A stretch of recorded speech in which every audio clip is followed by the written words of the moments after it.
ধানের শীষের জোয়ারের বিপক্ষে আমাকে স্বতন্ত্র লড়াই করতে হচ্ছে। বিএনপির গঠনতন্ত্র ও দলীয় সিদ্ধান্ত অমান্য করে সাংগঠনিক কর্মকাণ্ড পরিচালনার অভিযোগে ব্যারিস্টার রুমিন ফারহানা সহ 9 নেতাকে দল থেকে বহিষ্কার করেছে। তবে বাংলাদেশের সৌভাগ্য যে জেনারেল ওয়াকারের মতন একজন সেনাপ্রধান তারা পেয়েছে। কেন বলছি, তিনি ওই 36 দিনের তার যেই অবদান, সেটাকে আমি একপাশে সরিয়ে রেখে বলি, তিনি চাইলে বাংলাদেশকে মিলিটারি শাসনের দিকে নিতে পারতেন, নেন নাই। ওয়াকার সাহেব, আমার কপালটা আসলেই খারাপ, বুঝছাও। এই শেখ রুমিনুর আবার যেটি হাত দিবি না সেটা জয় বাংলা অবধি। বিএনপির জনপ্রিয়তা কমানোর 90% ক্রেডিট করলে ওর দেওয়া যায়, রুমিনুরে দেওয়া যায়। আপনারে ধরিছে, এখন আপনার জয় বাংলা হওয়ার ঠেকায় কে? পাইলে আপনি যে কন জোর হাত কইরা মাজননি, আমার প্রশংসা না করলে হয় না। রুমিনুর কইতেছে ওয়াকার ক্ষমতা নিতে পারত, নেয় নাই। চারপাশ থেকে স্লোগান এসেছিল, এই মুহূর্তে দরকার সেনাবাহিনী সরকার। সেই সময় যদি সেনাপ্রধান ক্ষমতা নিতেন, আপনি বিশ্বাস করেন মানুষ খুশি ছাড়া কেউ বেজার হতো না, সবাই আনন্দিত হতো। কিন্তু সেনাপ্রধান সেটি করেননি। উই নাকি রাজনীতি করে, আমি তাজ্জব হয়ে যাই, শ্রদ্ধা হয়ে যায়। উই নাকি রাজনীতি করে। বাংলাদেশের সবচেয়ে বড় সমস্যা কি জানেন? সবচেয়ে বড় সমস্যা, বাংলাদেশে কোনো স্ট্রং পলিটিক্যাল লিডার নাই। এটা বাংলাদেশের সমস্যা না শুধু, এটা পাকিস্তানেরও সমস্যা।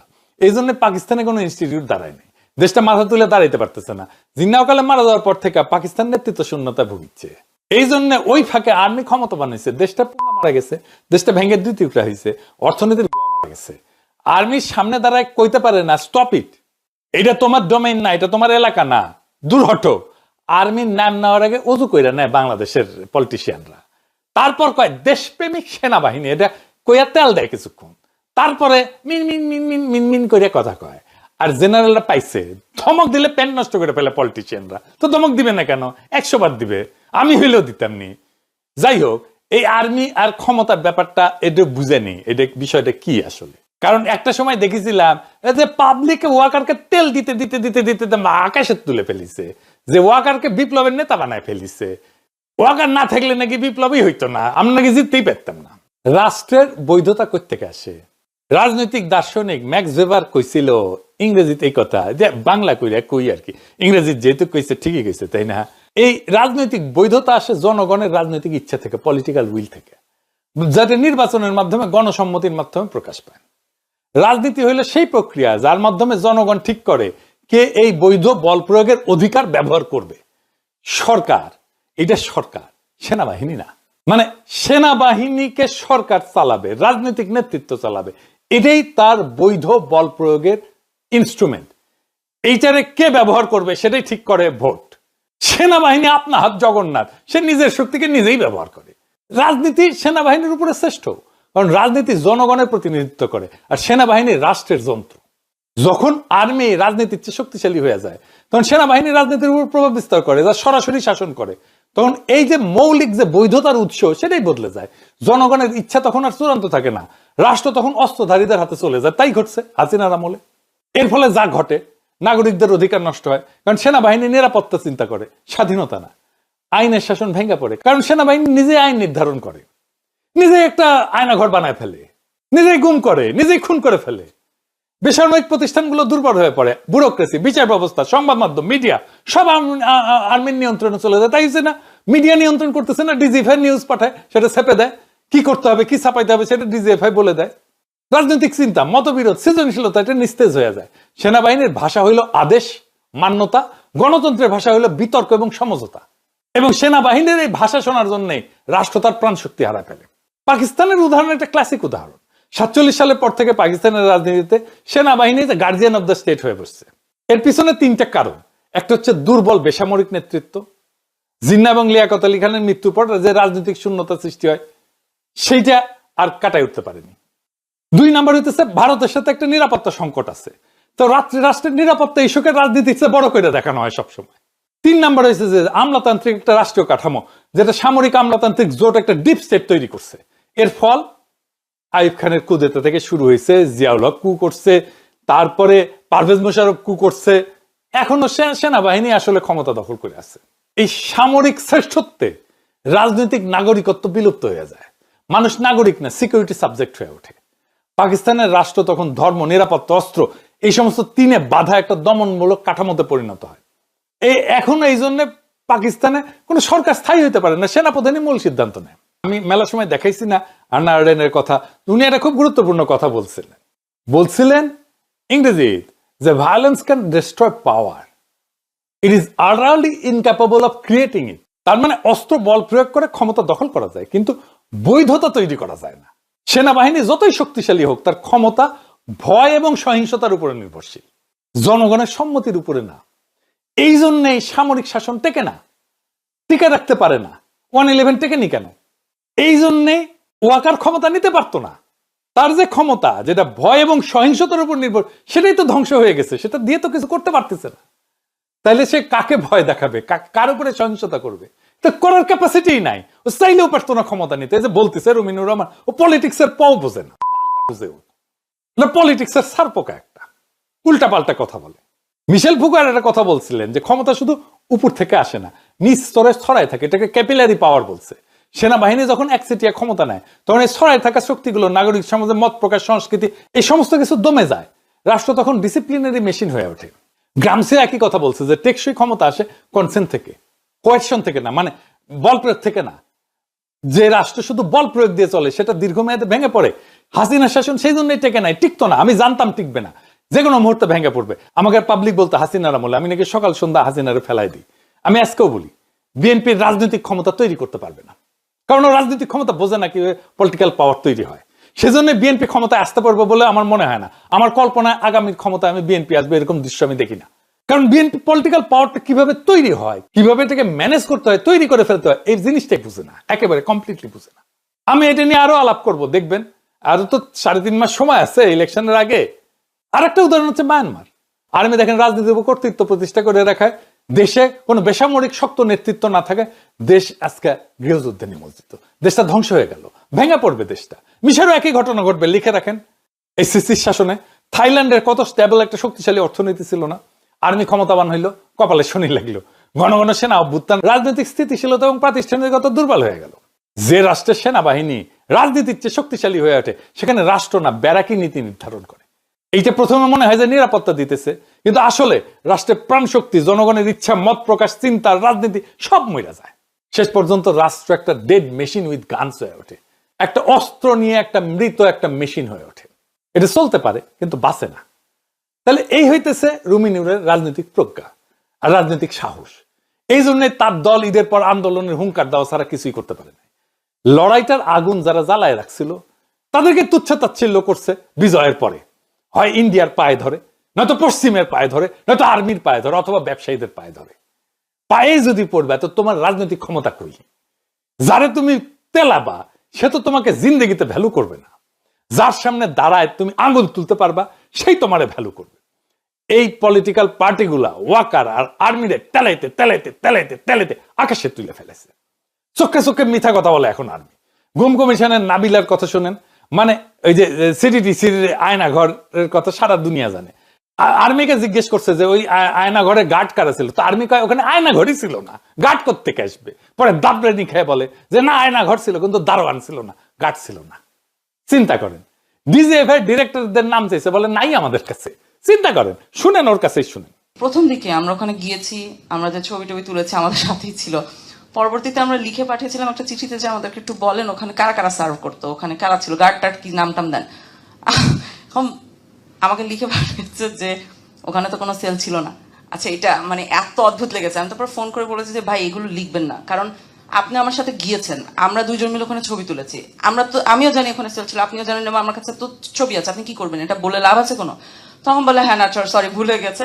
তো দ্বিতীয় চিঠিতে পাঠিয়েছে সেল ছিল, গার্ডের নাম জানি না। শুনলেন তো, একটা দেশের প্রাইম মিনিস্টার, ডজন খানেক মন্ত্রী, পুলিশের বড় কর্তা প্রায় 100 জনের মতো, আর্মির জেনারেল, কয়েকটা গোয়েন্দা সংস্থার প্রধান একটা শত্রু দেশে পালায় গেছে, একটাই দেশে পালায় গেছে। তাহলে আপনার দেশের সার্বভৌমত্ব, নিরাপত্তা কিছু আছে? আপনি ভাবেন তো যে পাকিস্তানের প্রেসিডেন্ট, মন্ত্রী, আইএসআই এর কয়েকজন চিফ, কয়েকটা জেনারেল ইন্ডিয়া পলায় গেছে, পাকিস্তান ভেঙে যাবে একেবারে। বাদ দেন, শুধু রয়ের চিফ বাংলাদেশে পলায় এসছে, তাহলে কি করতো ইন্ডিয়া? প্রফেসর ইউনূস 2বার বক্তৃতা দিল জাতিসংঘে, একবারও কইছে এই আর্গুমেন্টটা? দুনিয়াতে দ্বিতীয় কোন এক্সাম্পল আছে এরকম যে পুরা স্টেট মেশিনারিজের পুরা শিফট গোয়েন্দা সংস্থা সহ আর্মি জেনারেল সহ পালায় গেছে শত্রু দেশে? কোন দেশ মানতো এটা? হাউকা লাগাই দিত না আন্তর্জাতিক মহলে? আমাদের এক ভালসুন পররাষ্ট্র উপদেষ্টা আছে, সে বুড়া বয়সে নিজের সিভি কেমনে বড় করবে, সে ভারী করবে, সে ধান্দা আছে। ইন্ডিয়ারে এই কইরা দাবরানির উপরে রাখা যায়, কিছুই করে নাই।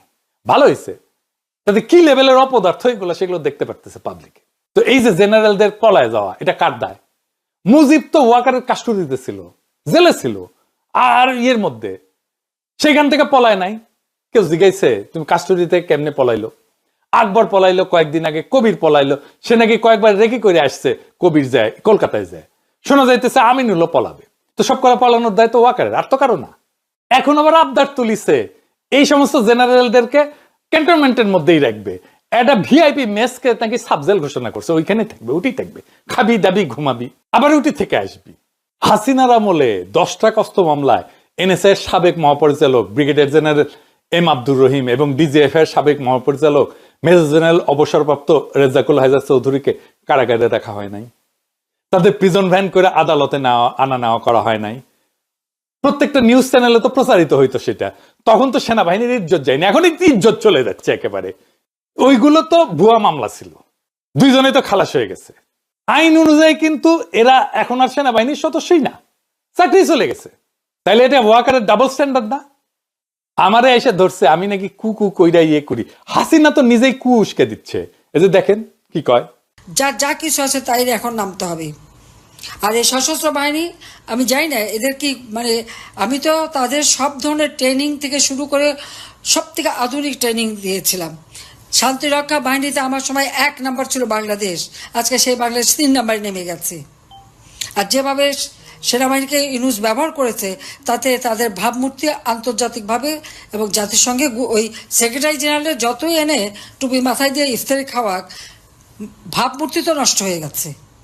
তাই ভবিষ্যৎটা কি, কতজন যে ফেরত আসবে তার ঠিক নেই। আমি তো বলে বলে ঠিকঠাক করে দিয়েছিলাম, কিন্তু আজকে সেই শেষ। আর তারপর এই সমস্ত অফিসারদের বিরুদ্ধে তারা কিভাবে, কোন সাহসে তারা ওয়ারেন্ট ইস্যু করে? এত সাহস পায় কোত্থেকে? আমার সেটা প্রশ্ন। ওখানে কি এখন সাহসী লোক কেউ নাই? তাহলে দেশের স্বাধীনতা সার্বভৌমত্ব এদের দিয়ে রক্ষা হবে কীভাবে? ট্যাঙ্ক কিনে দেওয়ার থেকে শুরু করে বিমান বাহিনী, নৌবাহিনী, প্রত্যেকেরই তো আমি আধুনিক সরঞ্জামাদি কিনে দিয়ে, কোথায় সাবমেরিন থেকে শুরু করে MiG-21 পর্যন্ত দিয়েছি। সশস্ত্র বাহিনী করে সেই বঙ্গবন্ধু ট্যাঙ্ক কিনে দিয়েছেন, তারপর আমি কিনে দিলাম। হ্যাঁ, ওটা বোধহয় শুধু আমাদের হত্যার জন্য ব্যবহার হতে পারে, আর এখন আর তা হয় না, এটা হলো কথা। তো এইভাবে দেশের মানুষ, সশস্ত্র বাহিনী, সিভিল প্রশাসনের আমাদের সেই সচিবরা, আরে তারা কাজ করছে বলেই তো দেশটা এত উন্নতি হয়েছে, নইলে কি এত তাড়াতাড়ি এত দেশের উন্নতি হয় নাকি? আজকে তাদেরকে মিথ্যা মামলা দিয়ে হয়রানি করা। আবার শেখ রুমিনুর রহমান কইতেছে হাসিনারে পলাই যাইতে দিছে ওয়াকার, এটাও নাকি ক্রেডিট তার। হ্যাঁ, এই ক্রেডিটও সে ওয়াকারকে দিতেছে যে পলিটিশিয়ান আর্মির সাথে তার রাজনৈতিক নেতা হওয়ার কোনো যোগ্যতাই নাই। পলিটিশিয়ান হিসাবে এরা আসলে আর্মির ক্ষতি করে। মানে স্পয়েলড বেবি দেখেছেন? স্পয়েলড বেবি মানে জানেন তো, বাপ মায়ের আশকারা পাইয়া বকে যাওয়া সন্তান। আর্মির অবস্থা হয়েছে তাই, আশকারা দিতে দিতে দিতে দিতে এমন এক জায়গায় আসছে শাসন করার কেউ নাই। তো আর্মির উপরে সিভিল কন্ট্রোল নাই, সেই জন্য আর্মি যা খুশি তাই নিজেকে রাষ্ট্রের মালিক বলে মনে করে, যেহেতু তার হাতে বন্দুক আছে। কিন্তু এটাই বোঝে না যে বন্দুকটা দিছে তারা জনগণ। আর দেখেন আর্মির গোলা বারুদের ফ্যাক্টরি, এটা কি বানাচ্ছে? ফার্নিচার বানাচ্ছে। দেখেন আমাদের গাজীপুরের ফ্যাক্টরি স্যার, বাংলাদেশ সেনাবাহিনীর নিজস্ব ট্যাঙ্ক বানান, কামান বানান, ওটাও বানাচ্ছে স্যার। দেখিনি পর্যাপ্ত স্যার, বাংলাদেশ অর্ডিন্যান্স ফ্যাক্টরিতে বানানো হয়েছে স্যার। এটা স্যার জিএমপির শোরুম আছে। হ্যাঁ, এটা শোরুম আছে আমাদের, হচ্ছে ঢাকা ক্যান্টনমেন্টে সিএসবি স্যার। আমরা এই প্রথমবারের মতো আমরা একটু চারিদিকে ঘুরে দেখেন and see the amount of changes that you need to do. You're probably 30 years behind. So you just need to catch up with the trend necessary. Or give it up, go and make cameras. বন্দুক বানান, কামান বানান, দেশের শক্তিশালী defence শক্তিশালী, deterrence build করতে হবে। এগুলো চোখ তুলে তাকাইতে সাহস না। কন্ট্রাক্টারি করে আর্মি, মানে এদের কোনো লজ্জাও নাই, আবার জনগণের প্রভু হইয়া বসে। বাংলাদেশের সব পলিটিক্যাল পার্টি আর্মিকে এই জায়গায় আনছে, সবার দায় আছে। আর্মিরা বুঝলে হয়, আপনাদের যে সৈনিক থেকে কাঠমিস্ত্রি বানাইছে, কন্ট্রাক্টর বানাইছে, বুঝবার পারিচ্ছেন এবার। আর্মি মানে ফার্নিচার বানায়, কন্ট্রাক্ট নেয়। পলিটিশিয়ানরা তাদের উঠতে বসতে সালাম দেয়, আর সাংবাদিকরা তাদের ভয় পায়। এটা রাষ্ট্র না, এটা একটা দাস প্রথা। রুমিনুররা রাজনীতি শেখায়, কিন্তু রাজনীতির অ আ ক খ এটাও জানে না। রাজনীতি মানে জনতার ইচ্ছা, মানুষের সম্মতি। আর সামরিক শক্তি মানে ভয় দেখায়, শাসন করে, তারপরে পইরা যায় নিজের ওজনেই।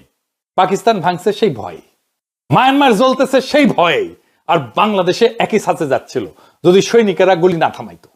এই দেশটা আজ কবর হয়ে থাকতো। বন্দুক রাষ্ট্রকে রক্ষা করে না, রাষ্ট্রকে রক্ষা করে রাজনীতি।